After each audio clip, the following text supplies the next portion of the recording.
Yeah, good morning to you at home and good morning to Harriet Pryor, to Flex and to Anton, Toloui as well. We're going to start the show by talking about Manchester United. Flex is really, really excited about somewhere this. else if you want. No, we're going to start right here. Right. Remember, by the way, if you do want to get involved, do tweet us at Sky Sports News. Use that hashtag Transfer Talk and we will read some of them out and get the thoughts of these guys as well.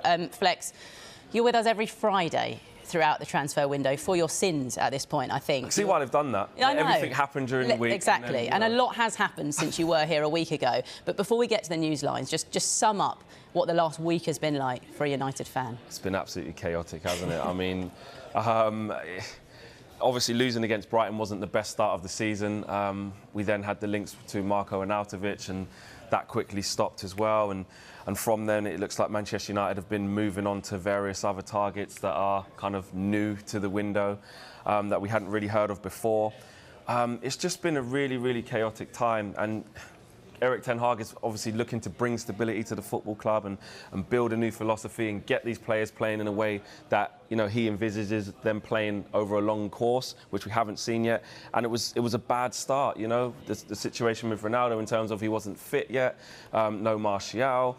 And then you couple that with the loss and, like I said, the lack of seemingly way out of the situation, and it just kind of just went from bad to worse in terms of the week. But, you know, it's one game. Hopefully, it's results that can change the mood, you know.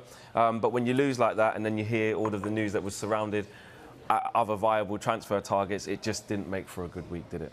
Got 2.5 weeks left in the transfer window. So yes, let's just lay that out there, OK? Let's get to a story that emerged yesterday then. First reported in L'Équipe over in France that Paris Saint-Germain are interested in signing Marcus Rashford. He has got 1 year left on his current deal at United. Of course, they have that option of extending that by another year as well. But we do have a new line on Rashford this morning. Yes, and the line from the club is that Marcus Rashford is not for sale. They don't have intentions of selling him.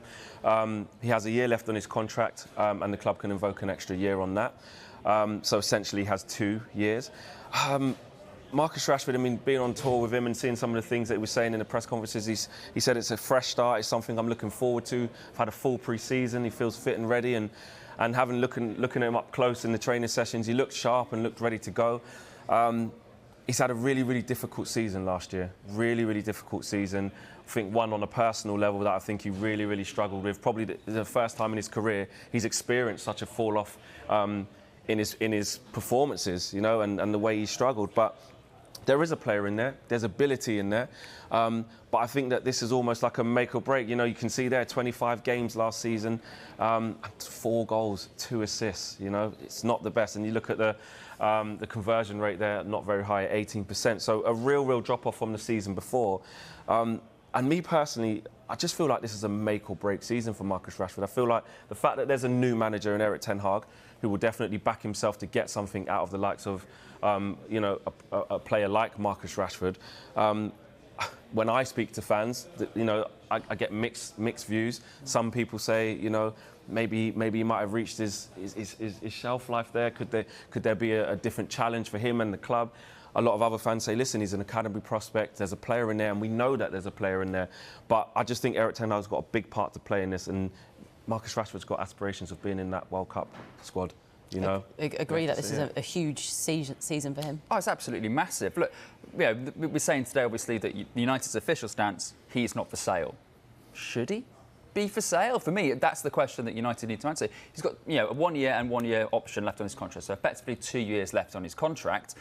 United have not just been bad in the transfer market over the last few seasons. They've been bad at self-evaluation. They've given contracts to players that potentially, as Fletch kind of hinted to, maybe come to the end of the run, maybe they needed to move on, maybe they needed to freshen up.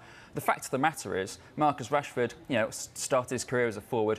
When United needed a centre-forward at the weekend, they played Christian Eriksen and not Marcus Rashford. So he still doesn't have potentially the trust of Erik ten Hag, or Erik ten Hag is trying to build him back up to be the player we know he was, cutting in from the left. Well, and you talk about England, look, he's behind Sterling, he's behind Saka, he's behind Foden, he's behind Bowen, and rightly so, because he had a bad season last season, and maybe he needs, you know, a move to freshen it up. It just seems really off for me. It is a huge season for him, and the more United struggle, can they rely on Marcus Rashford, considering we haven't seen him be the best. For 18 months now we haven't seen it. So I think it's a lot to ask for him to suddenly, all of a sudden, be this rejuvenated, renovated sort of force of nature again. When he needs time and he needs somebody to put his arm around him and say, "You are the guy." Because at the moment, they don't trust him to be the guy. And that's Erik ten Hag's biggest thing.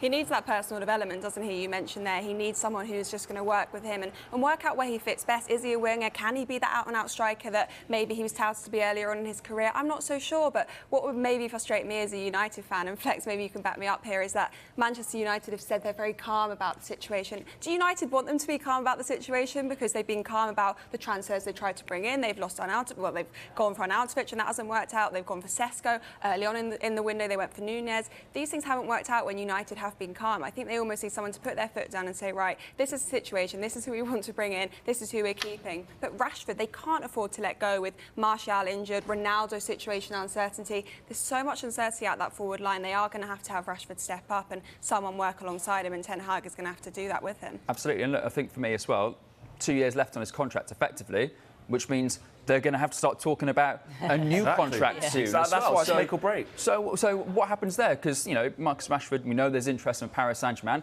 Will he be able to leverage that into a better deal? Well, does his form mean he should get a better deal? That's where United need to be ruthless and say, do you know what, actually, maybe we will cut ties, or do you know what, you are the guy and here's a bump in your deal, go and prove it. That's the choice they've got to make. Good luck with that. Yeah. Well, we know they're interested in the PSV winger Cody Gakpo. We heard earlier this week that United were preparing a move for him, but nothing's materialised just yet. And nothing will materialise because PSV are going through, trying to qualify for the Champions League. Watching play against Monaco on Tuesday, didn't have his greatest game on that left flank. Interesting left flank. We're talking about Rashford, someone that's a goal-scoring left-sided player. Gakpo fits that bill. Difficult to assess because obviously he's too good for the Eredivisie now. 23 years of age. How good is he going to be in the Premier League? He's clearly a player with a lot of potential. It was interesting watching that game on Tuesday because he didn't have his best game, and yet played all the way through extra time.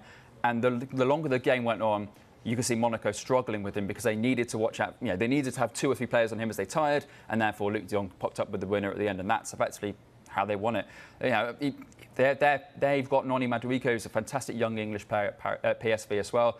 I think he's the better talent, to be brutally honest. But if Gakpo's available, they need a player to rejuvenate that front line, and why not? He's the right kind of player, though, isn't he? That age profile and someone coming through that has a lot of potential, because I think he is a player you look at and you think maybe he could be a leading person in that forward line. So that does feel like the right kind of people United should have been going for. But maybe they should have targeted them earlier on in the window, because now they've got to wait to see whether Eindhoven get through to Champions League qualifications. The club has already said they're not willing to have any conversations until they're clear on that Champions League stance. So now Manchester United are on the back foot again. The profile does fit more into how United's strategy should be going forward, doesn't it? It links almost back to Marcus Rashford. He hasn't been reliable. He's struggling for form, and we have to get another forward in. Priced out of it for Anthony at now, the best part of 100 million, which is too much for Manchester United right now. And Cody Gakpo looks like a player who can fill that void. He was a Dutch Player of the Year last year, scored over 20 goals, and definitely looks like he fits the profile. But like Harriet just said there, when there's a lack of being, strong in the market and signalling your intent quickly, other teams don't see Manchester United as a priority. PSV and Ruud van Nistelrooy are saying, well, hang on a minute, we're about to play Rangers. And maybe if Manchester United would have went for him earlier in the season, in the transfer window, then there might have been a bit different there. So I think it remains to be seen as to when he could potentially come into the club and how strongly they're going to pursue. Because if if PSV go and qualify as well, that changes everything as well. Not only does the price go up, but also he might not even be available anymore. Yeah. Talking about the front line, one area we know that they need to strengthen, though, is midfield. We've been talking about it for a long time in regards to Manchester United. Yeah, long enough, isn't it? No? Yeah, what are we talking about? The Adrien Rabiot deal just seems to be rumbling on and on as well. I mean, just how important is it, really, that they do strengthen in midfield? Oh, it's absolutely vital. Just go and watch the tape from the weekend and you'll see how vital it is. Adrien Rabiot, we know fee's been agreed with Juventus. Juventus would love to get him off the wage bill. Interestingly enough, they kind of signed a left-footed Frenchman who disappointed in Paul Pogba to replace him. So they would love to get Adrien Rabiot off the books. Rabiot is now obviously in discussions to try to potentially move to Manchester United, and that's the difficult thing. Is, I don't know about you guys, but Rabiot's one of those players I've kind of watched a bit over the years and just gone, have I ever actually seen him have a particularly good game? Yeah. Has he ever actually sort of really dominated a big game? Yes, he's good on the ball. Yes, he's got a fantastic left foot, but he's been part of the last 2 seasons at Juve, which have gone horrendously for Juventus. Let's not joke about it. Yes, he was part of the Juve team that won Serie A in his first season, but he scored 1 goal and got 1 assist. Congratulations, well done. You weren't the star in that team. So, yes, it's really interesting for me. And you talked about Arnautovic, talked about Rabiot, we talked about the characters that potentially United are potentially targeting, or these kind of characters that not the most harmonious in a changing room. If you want some fun, just Google Adrien Rabiot and scandal, and see what comes up. It's all there. Yeah. If I told you he got banned from a Greggs, you'd probably believe me. I don't think he's ever been to a Greggs. No. He did lose at Manchester City for a while, so that's 3 months. But look, and he was about 8. So look, it's that kind of thing where it's just like, good player, right time, right fit, it still baffles me. The biggest concern for me is that no one really knows where he fits in. He's entering his late 20s now, and people still don't know if his best position is a number 6, if he's more of an attacking midfielder. Is that a project that Ten Hag wants to take on to when they've already got problems in their midfield? We've seen that the Fred and McTominay combination is not working out for them. They desperately need reinforcements. But do they not want someone that's going to come in and have a bit of conviction, a bit of consistency? Is Rabiot really that guy who's going to come in and make a big impact? We've seen, like you mentioned, he hasn't made a big impact at Juventus. So is he the game changer for United? I'm not so sure. I think the problem is as well, is that, again, when it seems like there's panic, and the lack of planning, we're then getting names sort of plucked out that Manchester United weren't linked with. Now, I was told that that there are alternatives, and that they've kept deals warm, ready to go with, and that would suggest that like you said there, advanced discussions with Rabiot, and the club see him as another elite level player with multiple titles. Well, let's have a fact check on that. Yeah, all right, fine. He's won multiple titles. Yes, won a lot. But that is but when he was at Paris Saint-Germain, he only 1 season he played. He only started more than 20 games once in all those title-winning seasons. Yes, he won the title once at Juventus, but then he's also been part of the 2 most disappointing seasons in Juventus in recent history. Let's not pretend there's lots of Juventus fans saying, "Oh, we really want to keep Rabiot." That's not the case. They don't want to keep him. They want him gone. So let's not pretend. And another issue that is faced just quickly is the fact that Manchester United fans seems like we're forced to say, well, okay, it could still be better than McTominay or Fred. It could still. The bar has been kind of lowered so much that you're then saying, okay, well, it might be better than this, but is it what Manchester need in the long term? I mean, look, if he arrives at the football club, which looks fairly likely, it's up to Eric Ten Hag to disprove that. But at the end of the day, it seems quite panicky right now.